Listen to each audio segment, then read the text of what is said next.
Star Trek Deep Space Nine, Season 5, Episode 7, Let He Who Is Without Sin.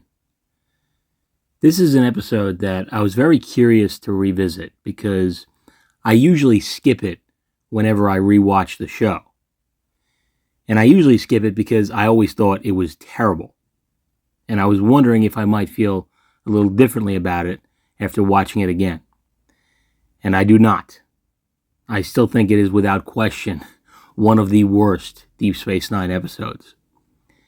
And as a fan of Worf, I think it's especially bad because he is just insufferable in this one. It's an episode that really makes no sense, and it comes pretty close to destroying Worf as a character. I need to forget this episode happened in order to appreciate Worf again. That's how bad it is. So, with that in mind, I think we should just get started. The episode opens up on the station. Odo sits down at the Replomat with Captain Sisko, and he mentions that Chief O'Brien intends to name his son Sean when he's born. Sisko thinks that's a fine name, but Odo says Sean means swamp in Bajoran. Doesn't seem like that big of a deal. In a galaxy with this many intelligent species, the odds are that whatever your name is, it probably means something unpalatable in another language. And it could be a lot worse than swamp. That's all I'm saying. And Dax and Worf join them. And I think it's worth noting that Worf orders an extra large prune juice from the replicator. So he's got a fun bathroom break awaiting him in the near future. So that's nice. And Dax and Worf have recently gotten together romantically. And they're both a little beat up because apparently when a Klingon has sex, they like to just kick the shit out of each other. I don't know what happens in the bedroom with Klingons, but everyone is roughed up after they're done having sex. I mean, just ask Neelix. And they've decided to unwind by taking a vacation to Risa. Worf doesn't like the idea. He says he and Dax have much to discuss. He's apparently annoyed that Jadzia had lunch with an ex-lover, a captain named Baudet, who is a Galamite, and his skull is transparent. And Dax says they're just friends, and that Worf should trust her. He says he does trust her. He just doesn't trust Captain Baudet. I mean, what does he think is going to happen? If he really does trust her, then he shouldn't have to worry about a guy who has an aquarium for a skull wooing her with his charms. But Worf is apparently worried about it, and that's just the beginnings of his trust issues in this episode. And Dr. Bashir and Lita the Dabo girl have also been seeing each other, and I don't know who Dr. Bashir is fooling, because we all know he'd rather be hooking up with Garak. But they decide they want to tag along with Dax and Worf and go to Risa. And Quark has also decided he wants to join this excursion, for some reason. And they arrive at Risa, they beam down, Worf is still in uniform, but everyone else is wearing casual vacation attire.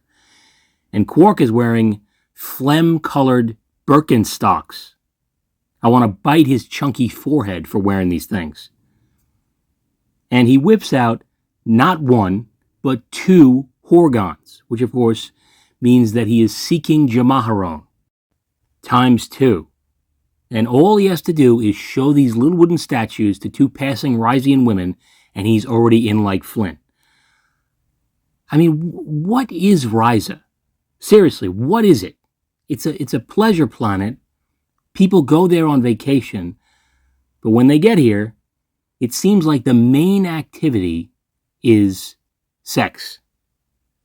People do other things, but everything is centered around sex. And we have to assume that Jamaharon means some type of sex, right? They don't ever say what it is, though. And maybe it's better if we don't know. In any case, Quark goes with these ladies just because he's holding these two wooden Funko Pops, and Lita and Bashir go off to do their own thing, while Worf talks to Jadzia. She wants him to change out of his Starfleet uniform, but he says Starfleet uniforms are designed for comfort even in the most extreme environments. And I think Star Trek cosplayers would probably disagree. And Worf is also not all that impressed by Risa. He says it's an artificial environment. Without Starfleet climate controlling technology, Risa is nothing more than a rain-soaked jungle, as he puts it. And then Dax reveals the bottom half of her very standard issue bathing suit as though it's some big deal.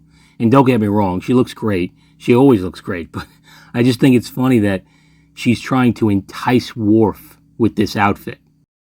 You know, she's like, hey, don't you like my basic one-piece space bathing suit that I ordered from the Sears catalog? Eh? But Worf does try to get romantic by saying that a few months ago, he saw a protostar cluster and he thought it was the most beautiful thing he'd ever seen until now. Very smooth. And at this point, Vanessa Williams shows up, and she's playing a character named Arandis, and she's an ex-lover of Dax, specifically Curzon Dax, the Trill symbiote host prior to Jadzia. And Arandis and Curzon spent a lot of time together.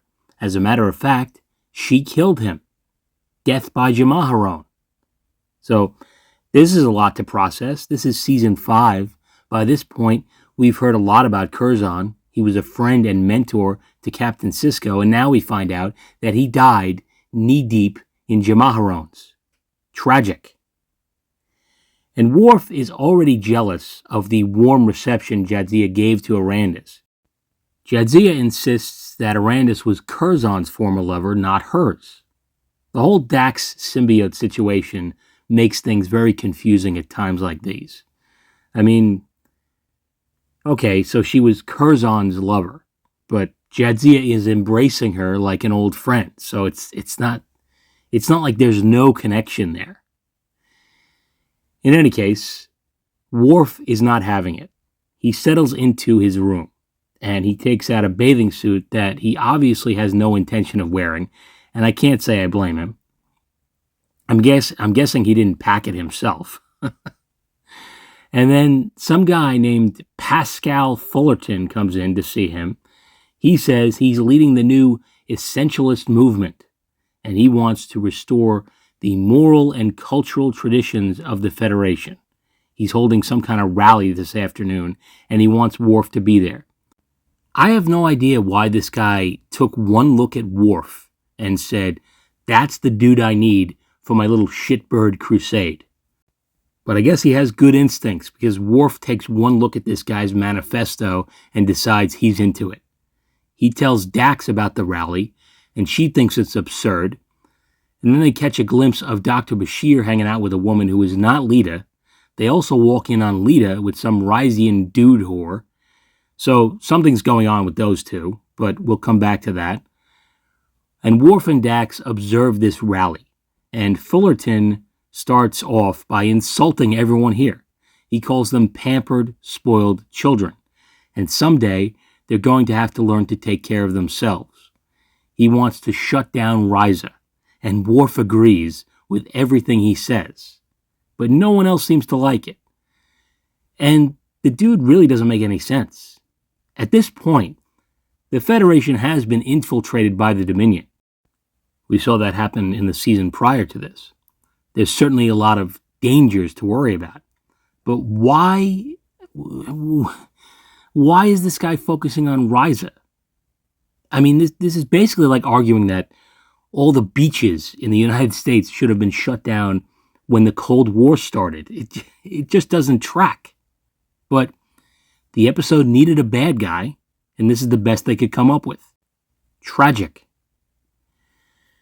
And it turns out that Lita and Bashir are engaging in a Bajoran breakup ritual, which seems to consist of having sex with each other and other people over the course of several days, which honestly sounds like something Lita just made up, because despite living next to the Bajorans for over 4 years at this point, no one else seems to know anything about this breakup ritual. And the 4 members of the budding essentialist movement decide to stage a raid on the Rysian hotel. They had empty phasers. They only did it so they could show that they could, and they wanted to prove how vulnerable the Rysians are. I mean, if there really is no security on this planet, these guys might at least have the beginnings of a point. But since it is a Federation world, I have to imagine it is protected. So I don't know why he's singling them out. And they could charge this Fullerton with a crime here, but he says the Risians wouldn't prosecute. I don't know how he knows that, but there seems to be some truth to it because he goes unpunished. Then we witness the official breakup of Lita and Bashir. It seems perfectly amiable and agreeable. There's no arguing, at least until there is. Lita admits that she's been thinking about another man for months, and it turns out to be Quark's brother, Rom. She says he's so cute and sexy. I mean, to each their own, I suppose. In all fairness, Rom is a great character, a great person, and some of his mannerisms could be described as cute. Sexy, however, might be a bit of a stretch. But of course, beauty is in the eye of the beholder. And Quark gives Bashir a Horgon and says, "You need this more than I do," which is kind of funny. And then Worf walks in on Dax and Arandis, making a clay sculpture of some kind, very much like something out of the movie Ghost. It's super corny, and I'm not sure what the sculpture is supposed to be. It looks like the beginnings of a sheepdog, so that's nice. And Worf sees this, and he reacts like he's just witnessed Dax engaging in some kind of ritual blood orgy. He storms out and smashes a Horgon. It is insane that he is this mad. I mean, whatever Dax and Arandis were doing was goofy and cheesy and maybe even a little odd. But it's not cheating. And what does he expect? All he wants to do is complain about how things are done on Risa, and Dax naturally doesn't want to have anything to do with that.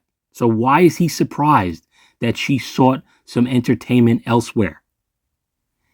And then he decides he's going to actively help the extremists who want this place shut down. He hijacks the weather grid and takes it offline, which of course makes it rain constantly. And he quickly admits this to everyone. He walks in with the essentialist weirdos and declares that it will take 3 to 4 days to restore the weather grid. And then he goes on to say that if Federation citizens cannot handle a little bad weather, how will they handle a Dominion invasion? Which might be a fair point in any other setting, but this is a vacation planet. The people came here for vacation. It's not a sign of weakness to complain about a ruined vacation. The people have come here to unwind and relax, and obviously seek Jamaharon.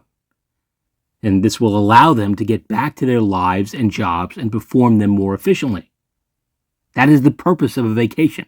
But he has just ruined it because he doesn't understand what a vacation is. And Quark is stunned by the rain on Risa. He says he has seen drier days on Ferenginar, and they have 178 different words for rain. Right now, it's gleaming out there. It's interesting that it rains so heavily on Ferenginar. Like, why don't they have a weather grid like Risa? Maybe they do, but the Ferengi people don't want to be taxed in order to use it.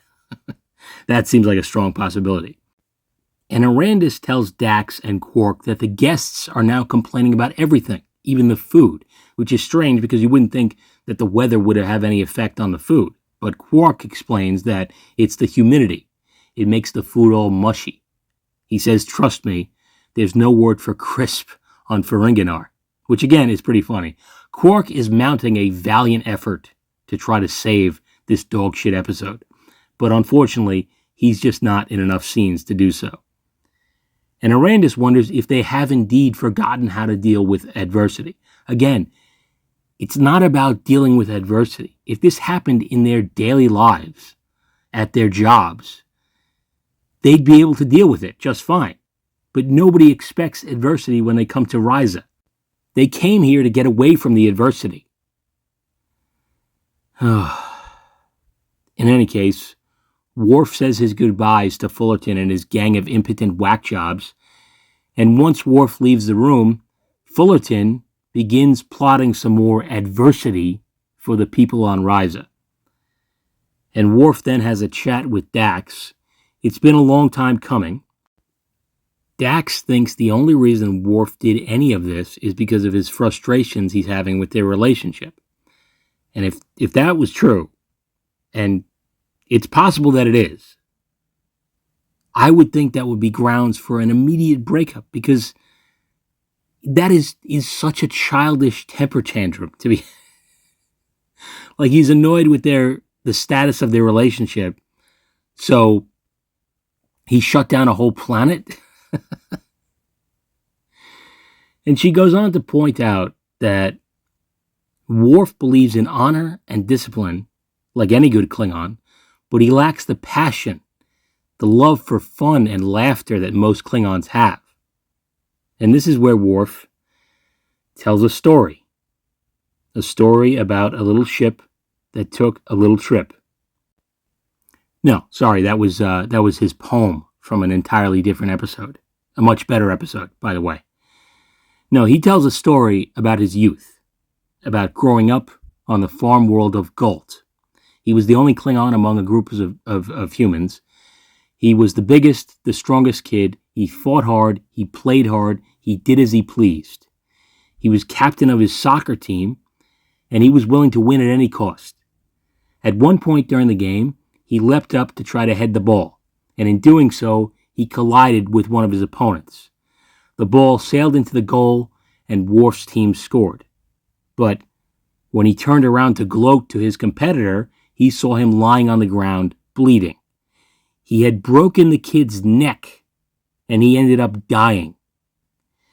And because of this, Worf realized that to live amongst humans, he must practice restraint. It became part of who he is. All right. So, let's back up a few steps. Worf killed a kid. I mean, is that the kind of backstory we needed for this character? You know, Deep Space Nine likes to be much darker than most other Star Trek shows, and that can be a good thing. But every now and then, they stray too far, and it just gets depressing. Because this is the type of backstory that an edgelord would write. It is needlessly violent, needlessly troublesome, and it doesn't add anything to Worf's character. Because, sure, Worf is pretty stoic and reserved most of the time, but he wasn't always like that. This is a guy who nearly killed Riker on the holodeck when they were wrestling Skeletors. He almost shot a hole in the view screen because an enemy appeared on it. He may practice restraint most of the time, but that's not what he's doing in this episode. He literally sabotaged an entire planet because everyone was having too much fun. How is that restraint? That is the opposite of restraint. Oh man, it's so bad. And somehow, this little conversation leads to Jadzia and Worf making up, which it wouldn't. If Dax was written with any kind of intelligence, she'd make all the points I just made, and she'd dump him right here, right now. And maybe even report him to Starfleet for what he did. I mean, that's got to be a violation of some kind. But their relationship lives to see another day. Because she is written almost as poorly as he is in this episode. And then there's an earthquake. Fullerton and his fellow Chodes have decided to expand on Worf's sabotage, and now they're causing planet-wide earthquakes in order to really piss off the people of this planet. Worf confronts him, and that he says he agrees that the Federation should return to traditional values, and one of those values is trust. I'm not sure what trust has to do with this, but trust was more of an issue with him and Jadzia than it is with Fullerton and everyone else. But I guess Fullerton doesn't trust people to make the right decisions when the time comes. So that's why he's doing this? I don't know. Either way, Worf makes his stupid point, and he takes the guy's little remote control earthquake maker away, and then he throws Fullerton across the room after he punches Worf. This guy was so pissed at Worf for ruining his terrorism that he actually punched him. And Worf has literally killed people for less, but all he does to this guy is throw him. And I have no idea if Fullerton or his cohorts faced any repercussions for this. I mean, maybe no one died, but earthquakes are pretty scary, right? You might say they cause terror, and thus this is an act of terrorism, is it not? Oh, and Worf is the one that supplied them with the means to do this. So Worf and these fools should all be shipped off to Federation jail. But that doesn't happen. In any case, the weather is back to normal, and they're all getting ready to leave, but not before Worf decides to go skinny dipping in the ocean with Dax. So I guess that is to show that he is loosening up a bit. I mean, Jesus, it took a lot for that to happen, did it not? Some flooding, a few collapsed buildings, but hey, at least Worf learned to stop and smell the roses. Hooray. And that's the episode. Overall, it's worse than I even remembered, to be honest. Every show has clunkers, but in a show as consistently solid as Deep Space Nine, it's sometimes shocking when there's an episode like this. I mean, it really makes you wonder what the point of it was. I mean, this guy Fullerton is full of shit, is what he is. I mean, he wants the Federation to return to traditional values, but he doesn't really explain what that is. The only thing he says is that people need to start looking out for themselves. But when has that ever been a traditional Federation value? Looking out for each other is a Federation value, and it's still very much intact. So what's the problem? It's really not surprising that this guy has only managed to get 3 people, including Worf, to follow him. But it is surprising that Worf would follow him. Maybe Worf from season 1 of Next Generation would agree with what this guy says on some level. But not current Worf. He's lived in the Federation almost all his life. He's never really complained about how things are done until now. It just makes no sense. And for him to do this while on vacation with his girlfriend is even more insane. Okay, so maybe he thinks Risa needs to change. But he's going to take drastic action to accomplish that while he's on vacation with his girlfriend, knowing that he won't just be ruining things for people he doesn't even know, he'll be ruining the trip for Dax as well. I mean, it's just madness. And it does seem to have a lot to do with his frustrations with her. I think she was kind of right to point that out. Worf is terrible in this episode, and it really makes you wonder how these two characters could possibly stay together after what just transpired. But they do. Needless to say, I think this is one of the worst episodes of the series, and I think it hurts Worf's character. I mean, it shows that he's not just a bad father, he's a bad boyfriend too. And it doesn't have much of a point. But let me know if you feel differently and why. I'd love to hear a different perspective on this one. And I have to admit, I'm kind of struggling to find Deep Space Nine episodes to talk about. I think the episodic nature of the show is kind of throwing off my selection process. So maybe you can help me out.